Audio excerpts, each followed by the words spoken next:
laborer, complains of cough since 5 months, productive, non-purulent with occasional wheeze. Since 1 month, he noticed swelling of both lower limbs with increasing breathlessness on exertion. Now becomes breathless even while taking bath. No history of chest pain, palpitation, syncope. Past history. Past history of pulmonary tuberculosis 20 years back. Took ATP for 6 months. History of recurrent hospital admission for chest infection and worsening breathlessness. Personal history. Smoker. He smoked 3 packs of cigarettes daily for past 40 years.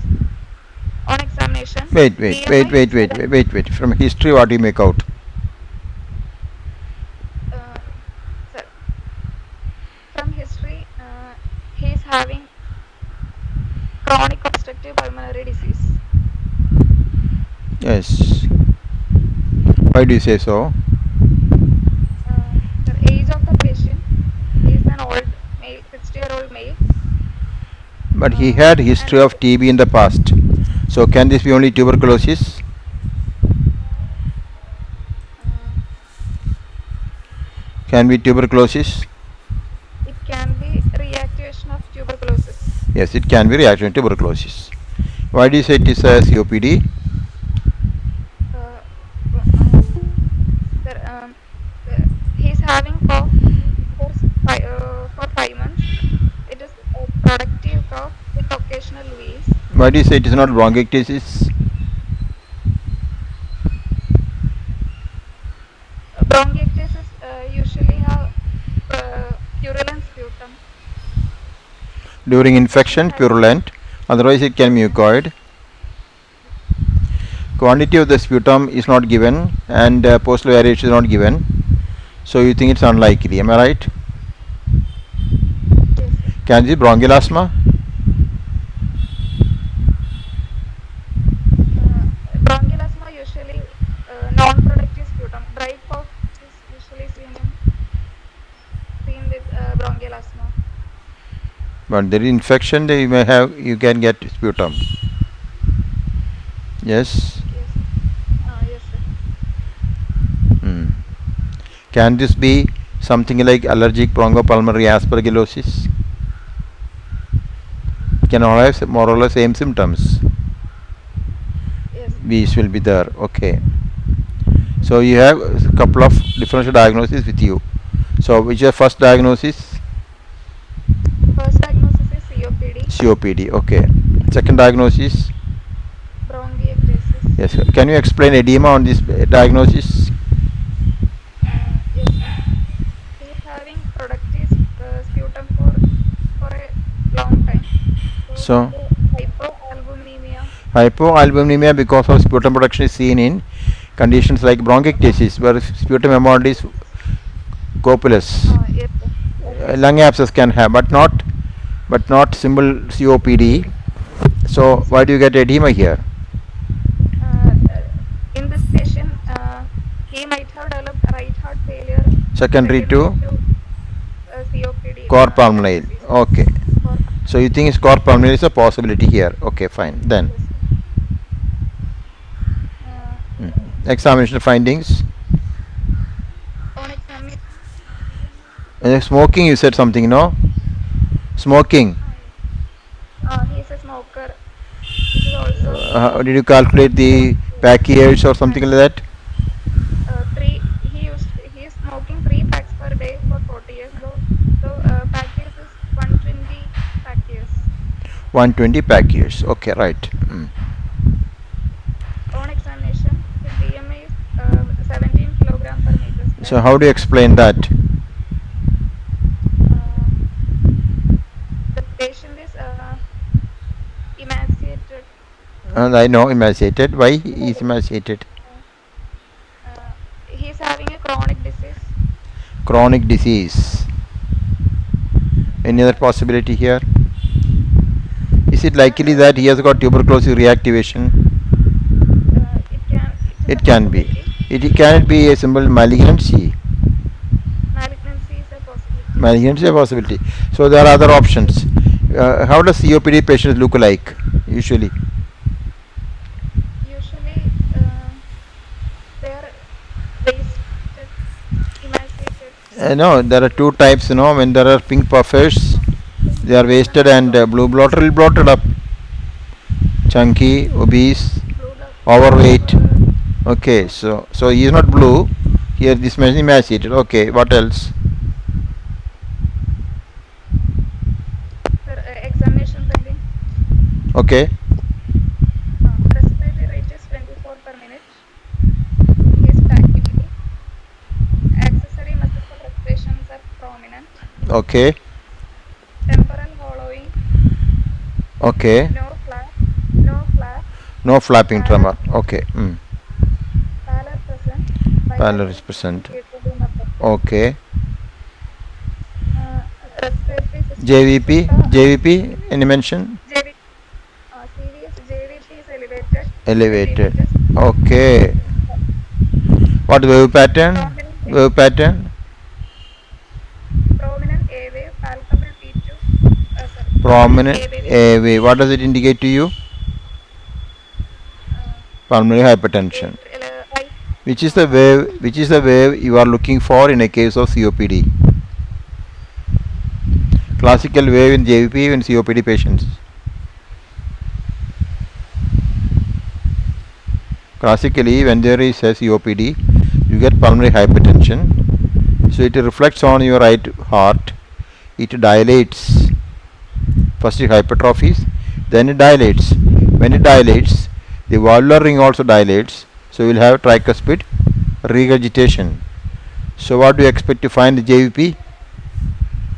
Prominent A wave. Tricuspid regurgitation, what wave you see? Uh, They are called CV waves. CV waves. Okay, very giant C waves, V waves are seen. Amalgamating with the C wave, so they are called as CV waves. So from a distance you can see the positive waves of tricuspid regurgitation. That's so classical for pulmonary patients. But here you find A wave is prominent. Okay, okay. carry on. There is palpable. There is palpable P2. Yes, S2 is is loud. palpable P2 is a usual finding in COPD or abnormal finding?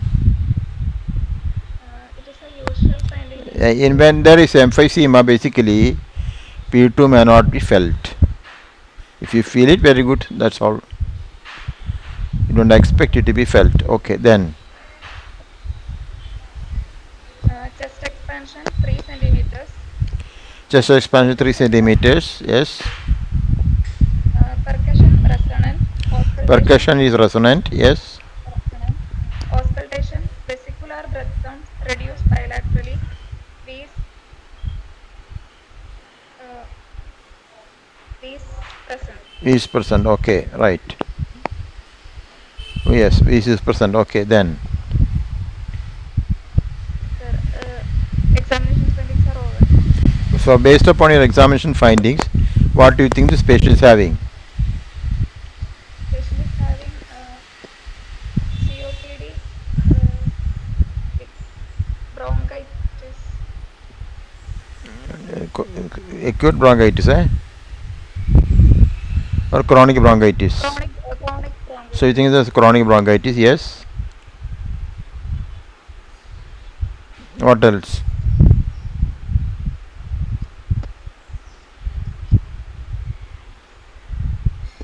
With core pulmonale. Core pulmonale, right heart failure. Right, right heart failure. Right heart failure. Patient is not clinically not in respiratory failure. Yes.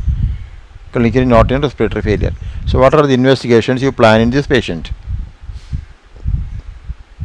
First, complete hemogram. What is incomplete hemogram? With ESR. Hemogram means no ESR. Hemogram is hemogram and it is in hemogram. ESR is separate. Okay. So always complete. Okay, then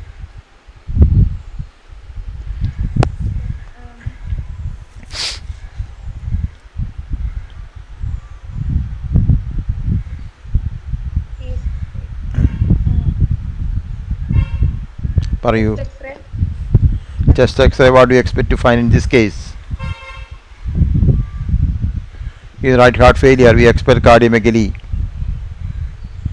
You expect the lungs to be having some markings because of infection. Bronchoscopy markings may be prominent. Okay. What else you want to do other than X-ray? There may be emphysematous bulla. There may be. Okay. What's the TB change? Old changes of tuberculosis may be present. Yes. What else may be seen? Any other investigation you want? Rarely, though, you may find pneumothorax in these patients when there is exacerbation. Okay. Okay, sir. Right. Then, would you like to do an ECG on this patient? Yes, sir. Or what do you expect to find? RVH RVH or strain. RV strain or any other arrhythmia you expect in these patients? And arrhythmias commonly AF, seen in COPD patients. AF, AF strain. AF can occur in any disease, but specifically for COPD, there can be multifocal atrial tachycardia. Okay, right. Okay, anything else can you see? What's the priority investigation in these patients? When they come to casualty, what investigation you do there itself? Bedside investigations. ABG. Will you do an SpO2 on these patients? Yes, sir. How does it help you? Uh, If it's below 90% with core pulmonale, raised hematocrit, you must start oxygen. okay, sir. If the patient is having less than 88%, even if there's no core pulmonale, hematocrit is normal, you must go for oxygen therapy. Small doses of oxygen has to be given. 1 to 2 liters nasal prongs given. Okay, any other investigation you do, you said ABG. What do you expect to find?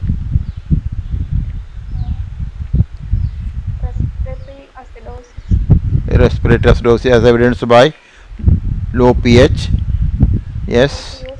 and Increased carbon dioxide. increased carbon dioxide. That's good. And hypoxia may also be there. So you may find respiratory acidosis.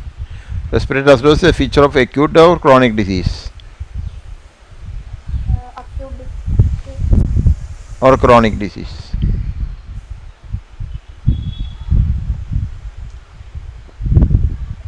if it is compensated, it is chronic. Chronic disease. Okay.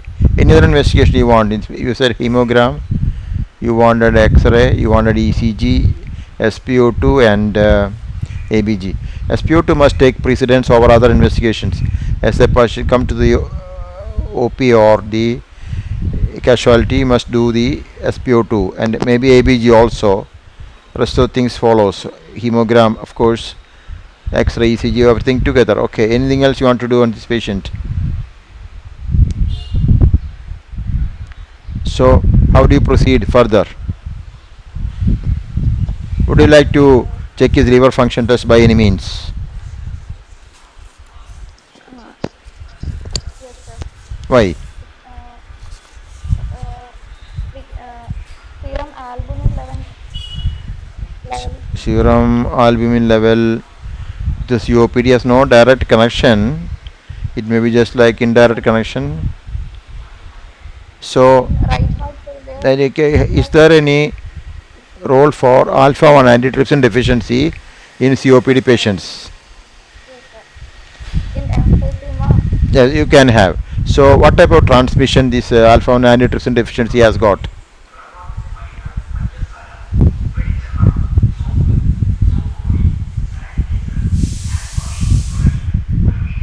It's autosomal dominant disease. So, what type of transmission they have? What type of transmission they have got? Autosomal dominant diseases. genetic, Means I am asking horizontal or vertical? vertical, Vertical. And how many percentage children will get this disease?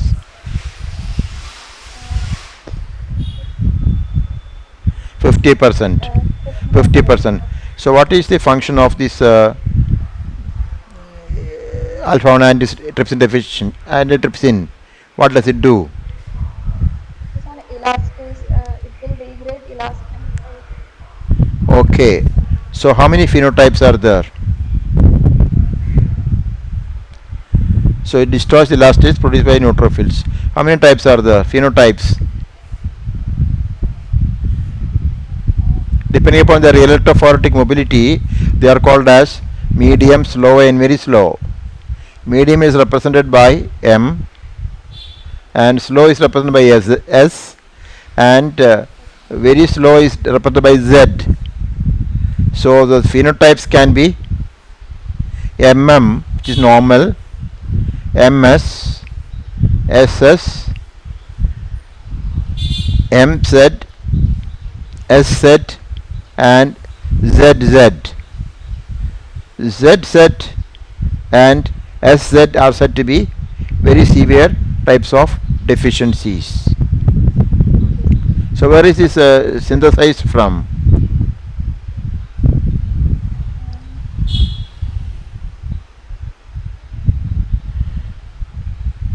This is synthesized from the liver. So if there is a mutation, what will happen?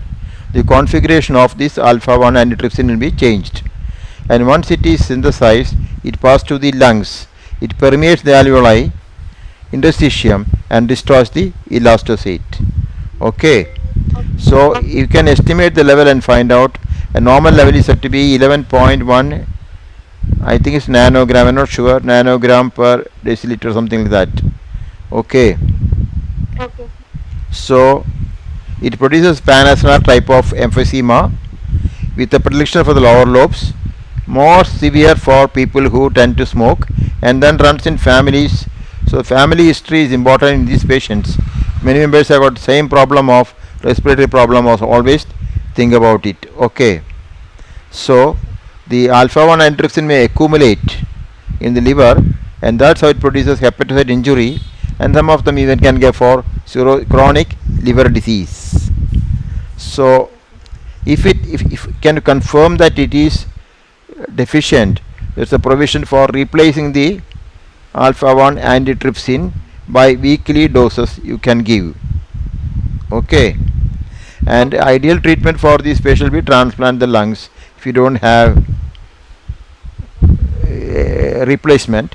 Alternatively, you can transplant the liver of these patients where this alpha 1 antitrypsin is synthesized, so it may change the genotype of the patient. The patient, this liver will be having genotype of the donor, so whatever alpha 1 antitrypsin is producing will be normal type, and so that is why you can treat. Okay, Okay, so little bit about alpha 1 antitrypsin.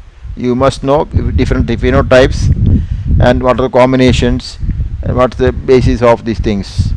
Okay, so dominant is lower lobe emphysema, more in smokers, runs in families, or some dominant 50% children will get vertical type of transmission. So that's the connection between liver disease and COPD basically, and by and large I have not seen any case, and possibly we miss or we don't diagnose them, I don't know.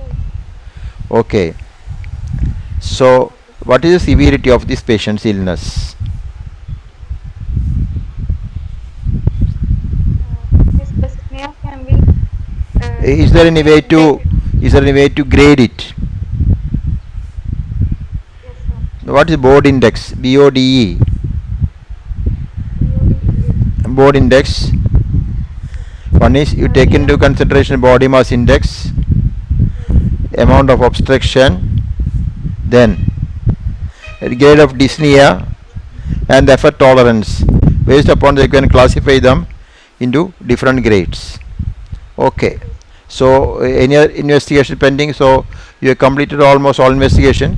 But if it's emphysema, sometimes you may not get the clue from the X-ray chest. There may be emphysema. How will you recognize emphysema from the X-ray? Uh, Flat diaphragms, X-ray. vertical heart, hypertranslucent lungs, and bulla may be there. But ideally, you must go for HRCT if you want to confirm, which is not commonly done because we make a clinical diagnosis. That's all. The technique of percussion for hyperresonance may not always work. There may be interpersonal variations. Based upon that itself, you cannot make a diagnosis.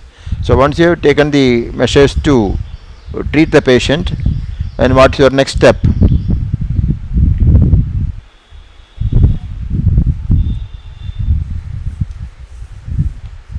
Okay, discuss the treatment. We will give him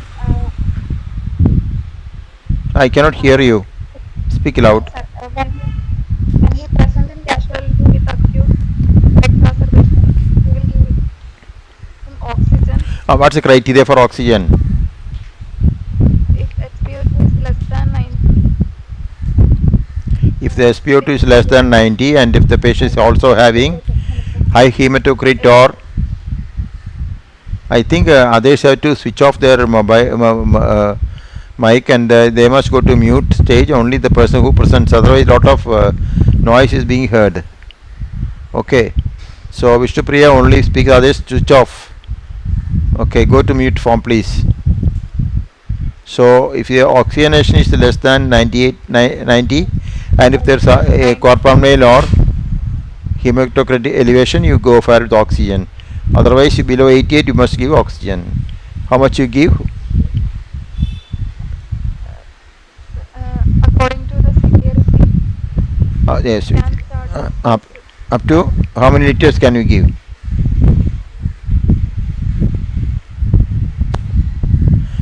1 to 2 liters are given. Heavy dose are not given, not expected to be given. That takes off your hypoxia drive. Okay, what else you'll do? You are given antibiotic, you start giving oxygen, patient in the ward. What do you do next? We will give him B. He is going home. What advice you give him? First, we will ask him to stop smoking. Stop smoking. Smoking. So what are the causes of COPD? Uh, First, smoking. Smoking is one. Two, alpha 1 we already mentioned. Anything else?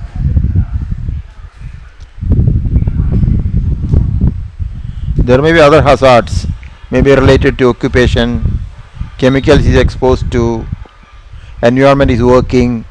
So that should be taken care of. How will you help him to stop smoking? Uh,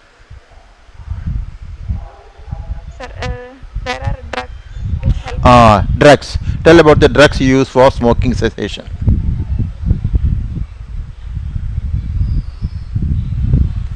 Any antidepressant you know? SSRI. Bupropion. Bupropion is a drug that is commonly used. Nicotine patches are used. Nicotine or lozenges, patches, or gums are available. Okay, nicotine nasal Yes, spray is available. Nicotine inhalers are available. So nicotine replacement may be one technique. What is varenicline? Varenicline is a drug which is also used for smoking cessation. Partial agonist of nicotinic acid, acetylcholine receptor, and cysteine. Nicotinic, acetylcholine receptor, and cysteine. So that may be tried. Has it got any side effects? suicidal thoughts. Yeah, that's excellent. They have got neuropsychiatric problems and suicidal thoughts. So it may not be that good. So you can go for e-cigarettes. What are they and what are the problems? Electronic cigarettes. What are the contents of the cigarettes? Electronics device. What are the problems? Don't know. Okay, that we will discuss at the end. Okay, so what else you will do for these patients? Your patient is going We home, will so smoking you have taken care of. What is the other measures? uh, inhalers. Inhalers. So how do you decide about the inhalers? Depending on the severity of the disease. Depending upon the severity of the, Severity of the disease. yes, the early part, how do you proceed? Early part. Early part, we can give him short-acting beta agonists. No, beta. You see, in the pathogenesis of patients of COPD, basically you find it is the acetylcholine That is creating problem. Acetylcholine produces bronchoconstriction. constriction. So you want to destroy this acetylcholine. So what are the drugs you commonly give? Short acting muscarinic agonist. Short acting. SEMA. Example. SEMA. Sir, ipratropium, Ipratropium is a good. Plus you give a short acting beta 2 agonist like salbutamol. salbutamol. If the patient is not showing adequate response, you go to next step, namely Uh, Steroids can be long acting antimuscarinic. long acting agent. It's a LAMA plus LABA. Still not responding. What will you do? You add inhaled steroids plus LAMA and LABA. And very resistant cases, you go for systemic steroids, Oral maybe for a week, and taper off and send the patient home on oral steroids. But you must take care before you send home. They are given the vaccination for pneumonia and influenza. And if the patient is getting recurrent hospitalization, that's the time when you take them on prophylactic antibiotics, maybe like azithromycin on a long term basis. okay. This is the summary. So, how does these anticholinergics act? Before that, let's go to the theophylline and phosphodiesterase inhibitors. What are theophylline you know in the ward?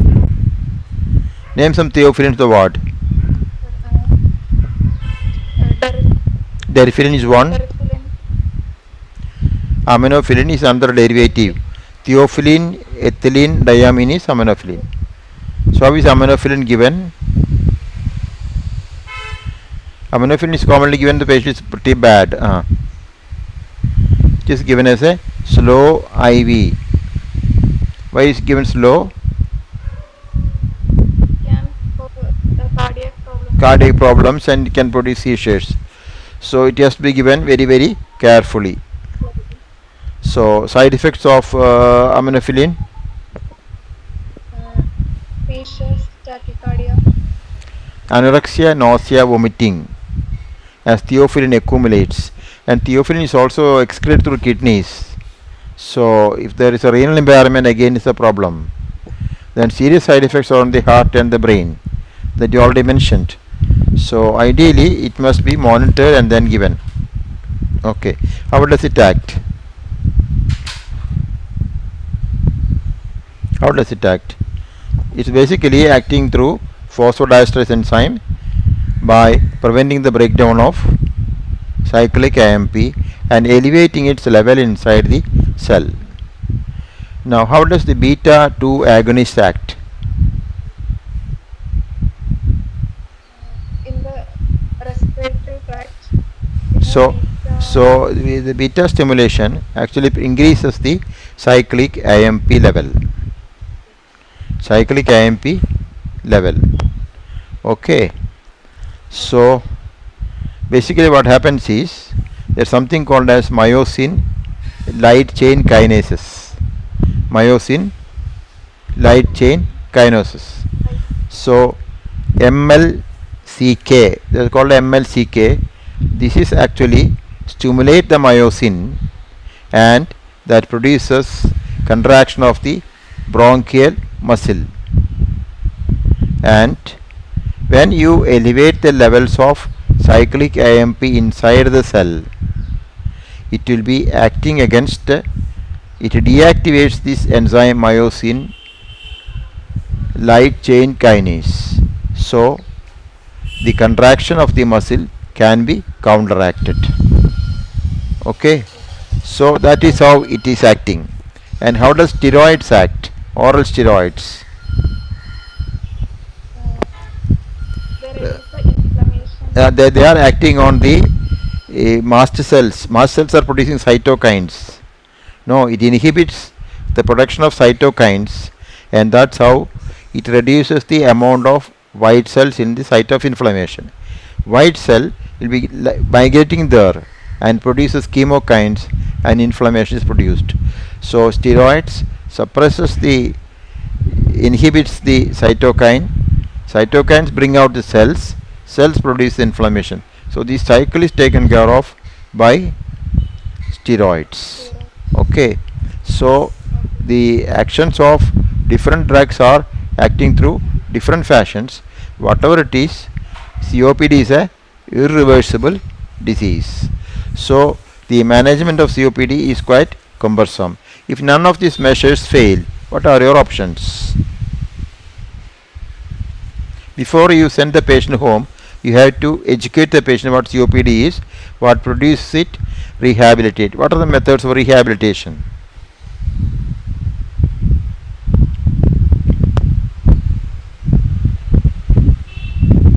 You have to give them moral support.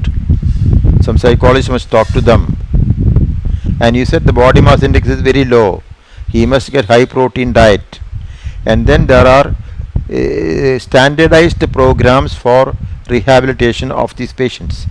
Standardized programs includes moving all the muscles gradually, and then that will improve the quality of life of the patient. Also will increase his stamina to withstand the COPD. It is said to be very very useful.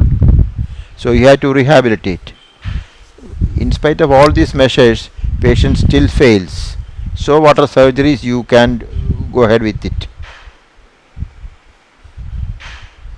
If there is bullectomy can do that. Bullectomy, that's fine. Lung Then transplant. lung volume reduction Lung. surgery, lung volume reduction surgery, transplantation last. You will transplant one lung or two lungs together. If the patient has already developed pulmonary hypertension, will you transplant only lungs or heart also? This is all very difficult propositions which commonly we cannot do any of these things. So we may find it difficult to do transplantation and all, but rest of the measures can be tried in our patients. Okay. So Okay. so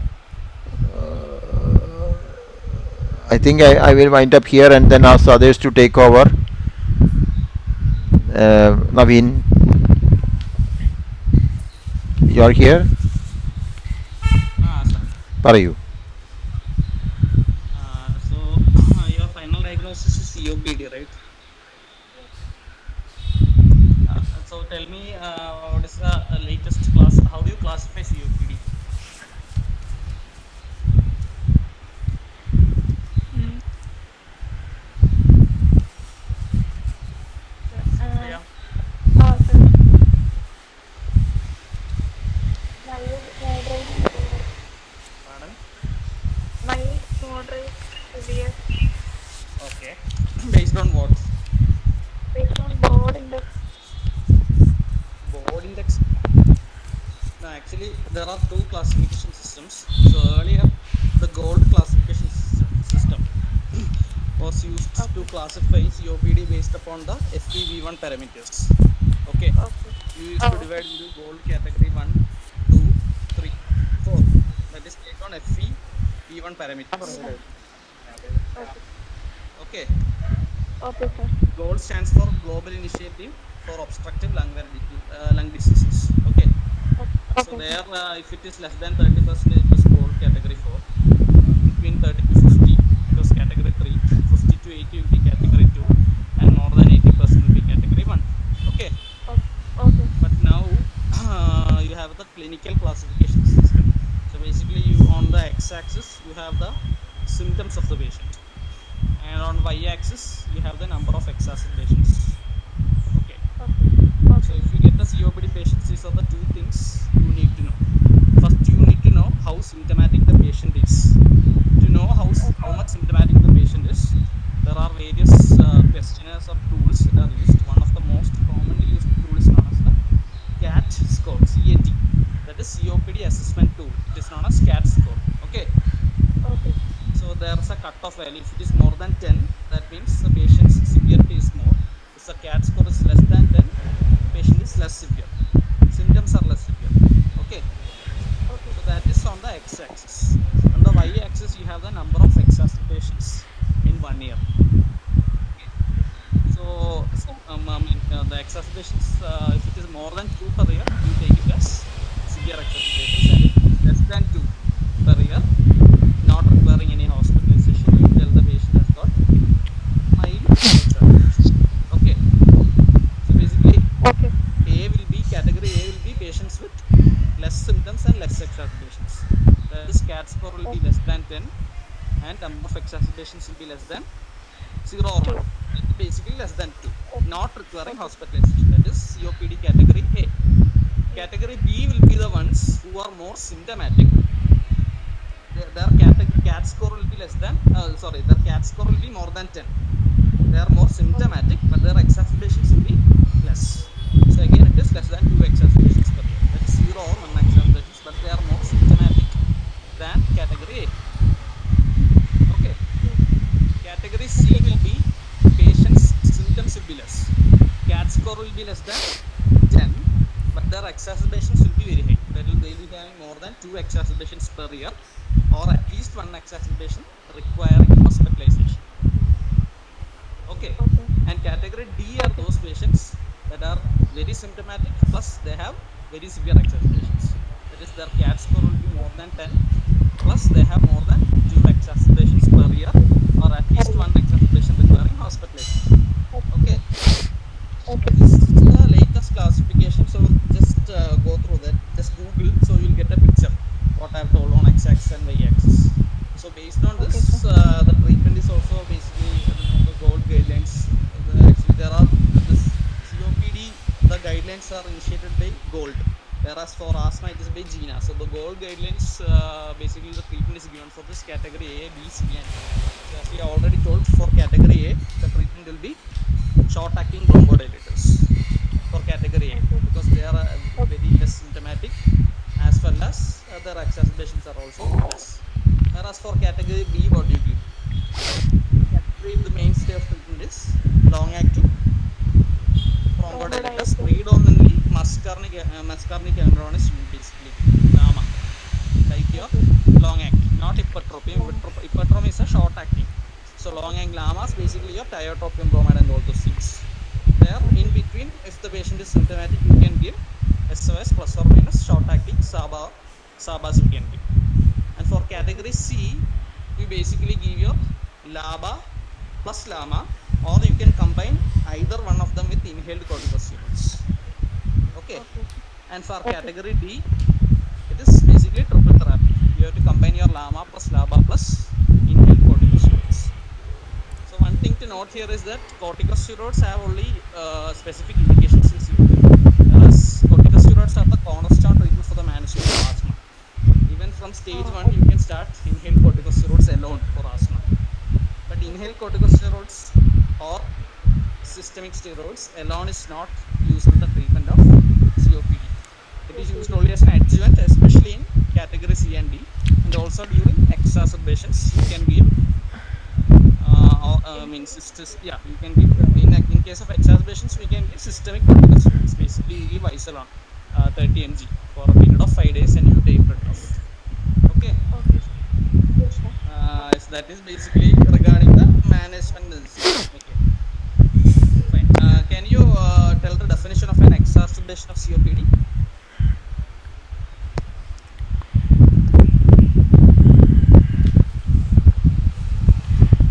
Uh,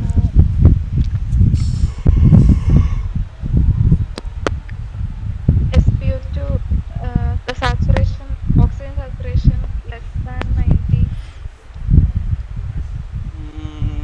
Is it based on only oxygen saturation or something else?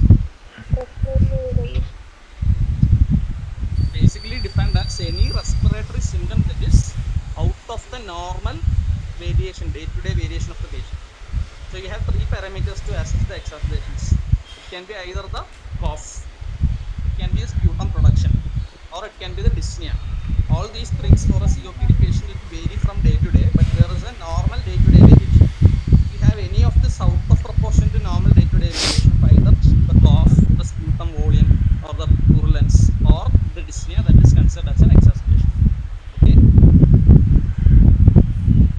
Maridas would like to say something? Okay, sir. I think most of the points have been covered. Which are the vaccinations which you would like to give in the patients actually? Which are the two vaccinations? Sir, pneumococcal vaccine, kids influenza vaccine. Yeah. Okay. Which one with pneumococcal vaccine? Pneumococcal, P323 pneumococcal polysaccharide vaccine. okay. Okay. And what are the indications for the long-term oxygen therapy? Uh, Patient CO2 is less more than less than either CO2 7. less than 65% with polycythemia or fistula of cor terminal and or the CO2 less than Yes. 55%. Okay. Other patients may Okay. not be in the long-term oxygen therapy. Okay. Okay, sir. I think Rajni is Vaccination going is the influenza vaccination. Also, pneumococcal and influenza vaccination. Yes, sir. yeah, both the vaccines being told Okay, right. pneumococcal and influenza both. Stephen,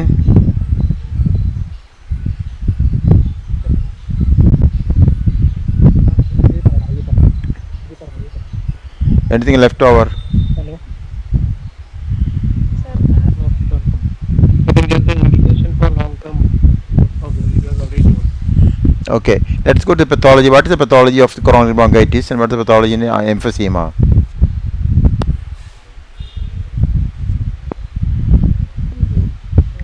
Can you hear me? yes, sir. Tell. In bronchitis, uh, secretions, nothing. Secretion. Pathology means what you see under microscope or microscope, you know. So what Yes, you sir. find is the pathology is in the larger airways, smaller airways. The mucous membrane is thickened. There's inflammation going on. Muscles are hypertrophied. Lumen is narrowed, and mucus is blocking the airways. No. Yes, sir. Yes. And coming to the Yes, emphysema, sir. what do you find? Alveoli Uh, and distal areas, distal to terminal bronchioles are affected, involved, and alveoli all maximally stretched out. Okay. okay. Why do these people breathe with a pursed lip?